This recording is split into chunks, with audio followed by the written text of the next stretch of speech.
All right, so this is going to be there is a method to my madness. What I've done here is I've taken this shelf apart because a lot of these things are going to be retired. I'm going to put them back into storage. A couple of these things I'm going to put in with my Star Trek stuff somewhere else, but I'm going to start moving some things around because my Voyager shelf is way too small for the 5 figures that are sitting on it. So I'm going to move some stuff around. I'm going to put it at eye height, which means I'm going to move the shelf that is above this one down to the shelf where this is. So that'll be coming tomorrow.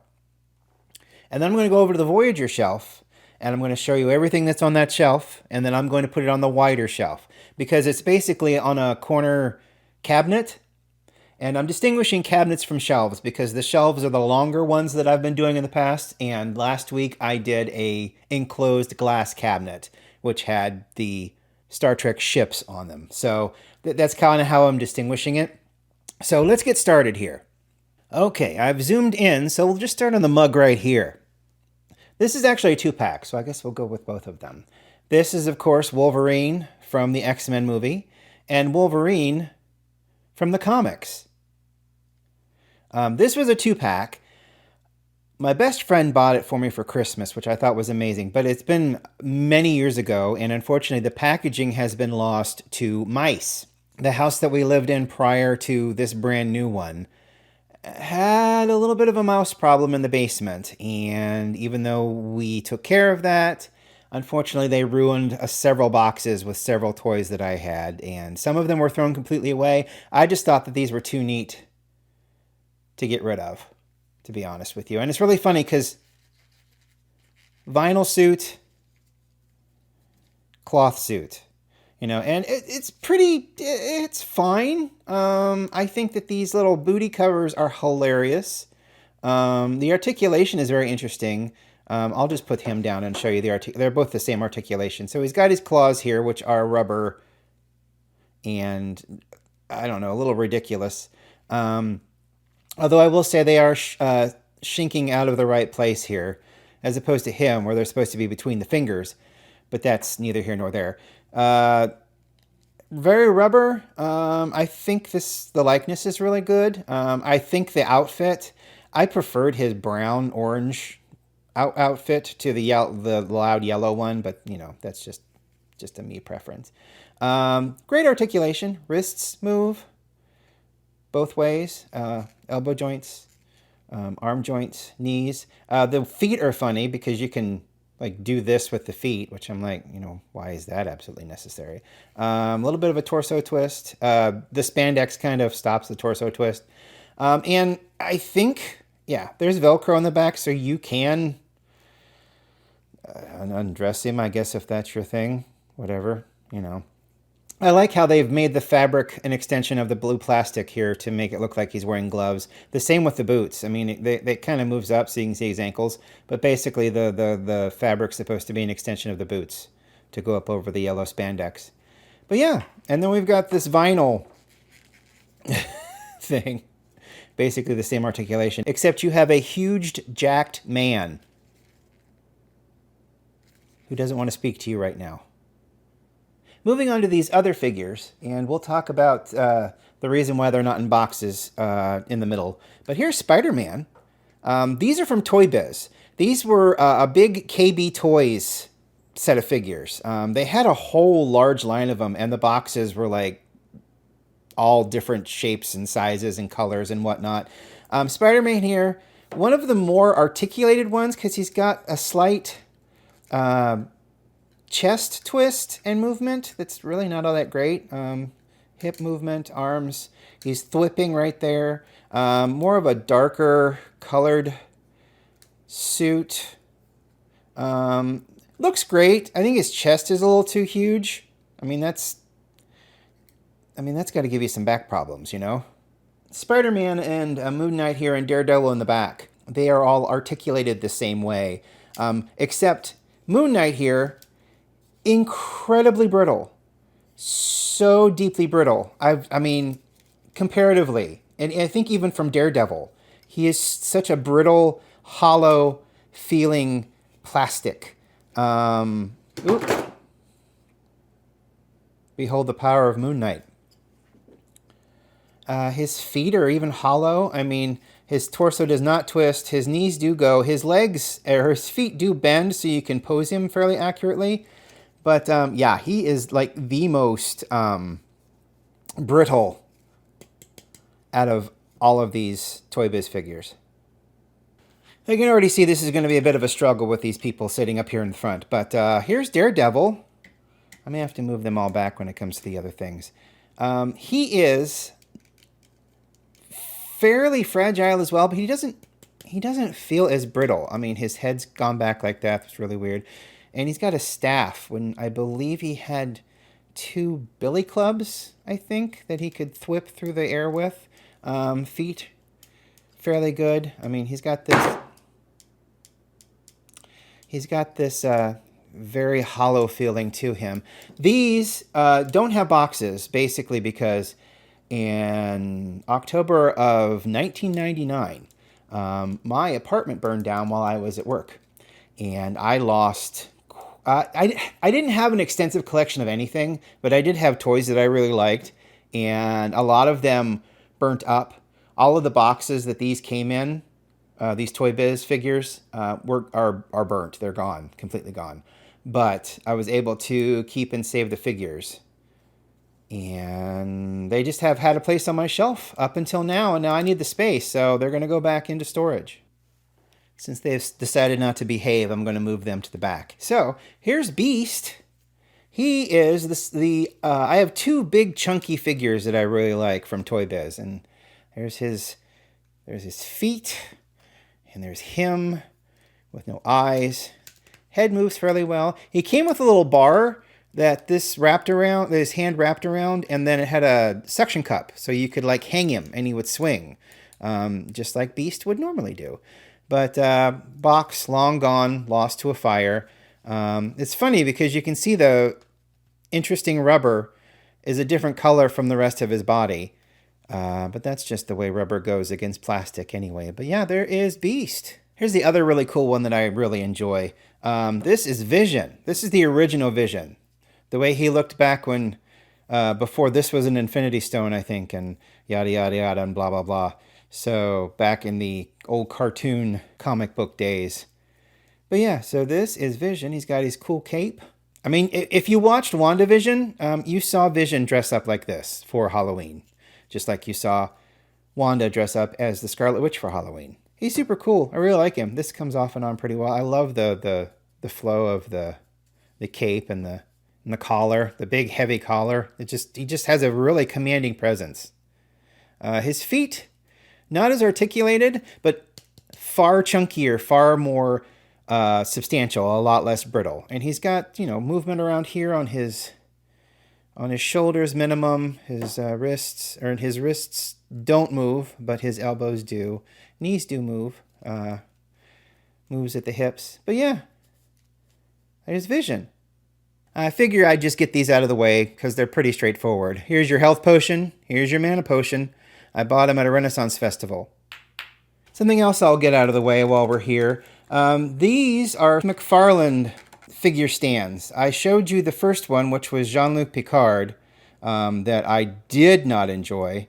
Someone commented that they did, which is awesome. I'm very glad. I'm glad that you like it. I mean, it's a figure. It was New Trek, and you know the accessories. I really enjoy this accessories. He's got an extra hand for his phaser. He's got a phaser. He's got a flute. You know, it was nice to see New Trek come out. I was just very disappointed in the fact that the figure that we got did not accurately represent the prototypes that we saw. I think that they made his head a little bit thinner. But, you know, it's still in my collection and I still enjoy it. Now this is for the Kirk that'll be coming up here probably tomorrow. He's got his phaser. He's got his Type 3 phaser rifle. Look how cool that bad boy is. Got a fun communicator that's permanently open. Got a hand for his phaser gun. I think I can put that back in there. I think it fell out of there.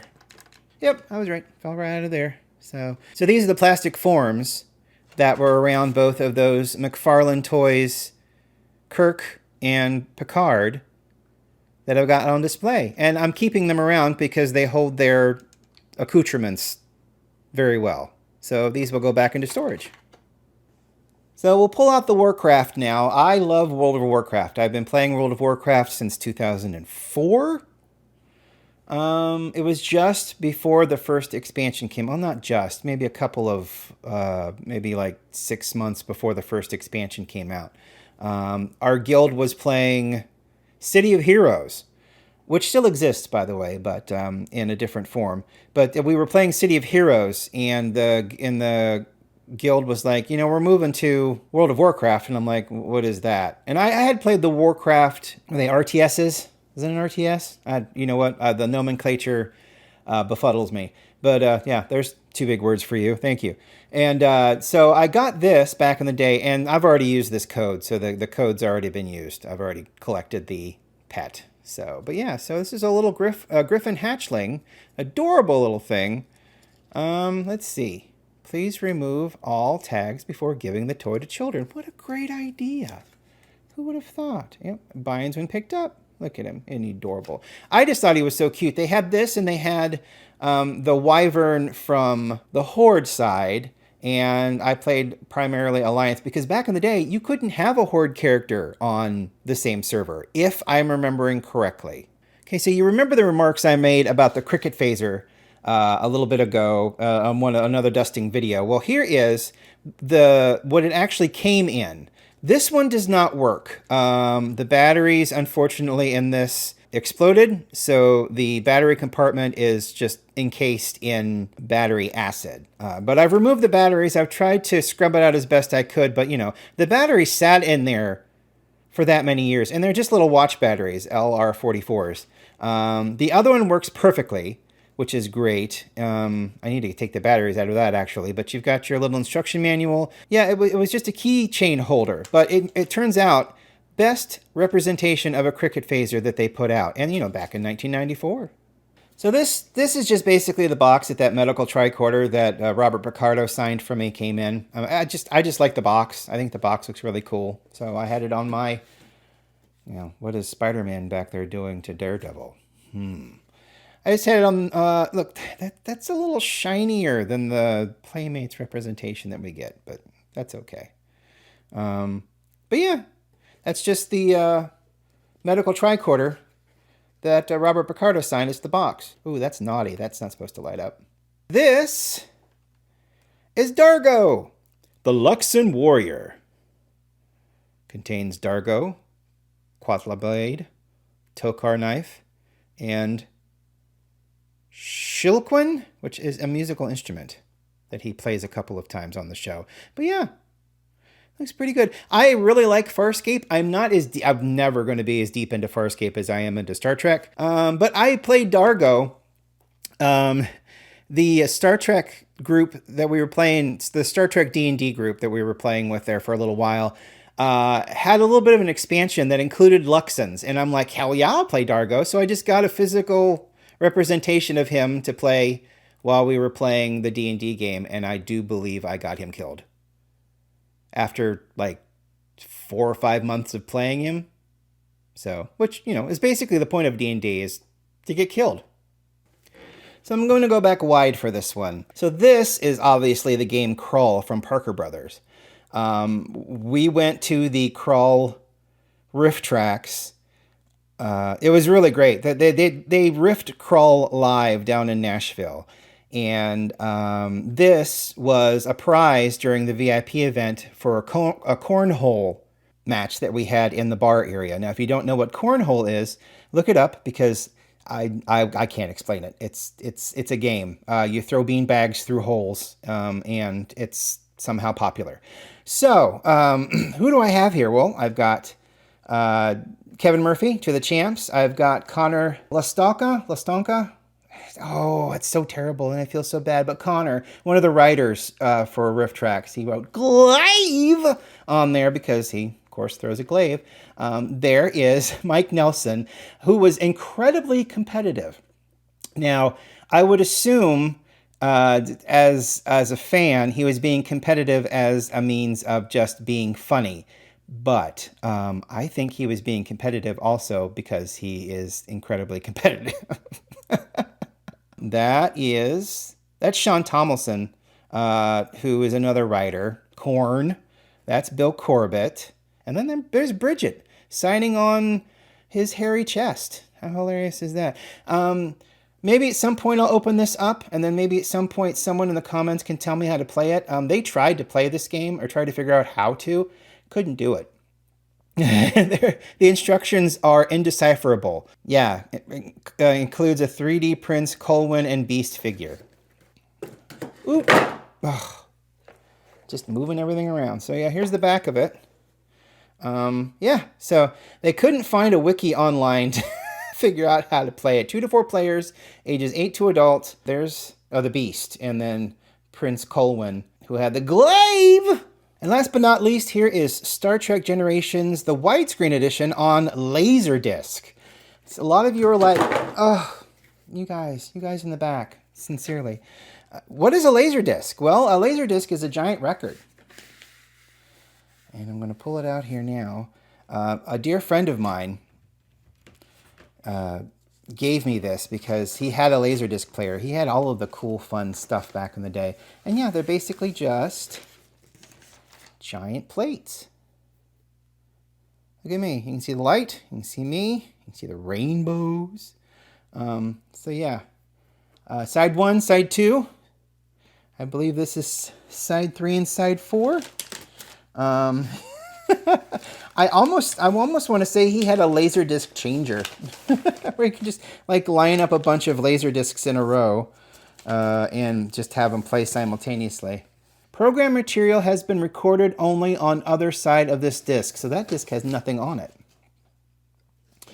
Whereas this disc, that's disc 3. So yeah, if you didn't have if you didn't have a multi-changer, you had to get up in the middle of the movie and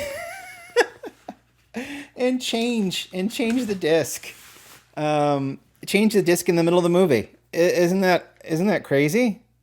Think about that. And when did this come out? Let's take a look here. Anamorphic widescreen. Oh boy, back in 1995, Paramount Pictures. 1995, Pioneer Entertainment. So yeah, THX Laserdisc. Blast from the past. We've gotten through them, even though everybody now is laying down on the job because it's fun to have. It's nice to have feet articulation, but when they're this loose, they don't stand up very well. Bub.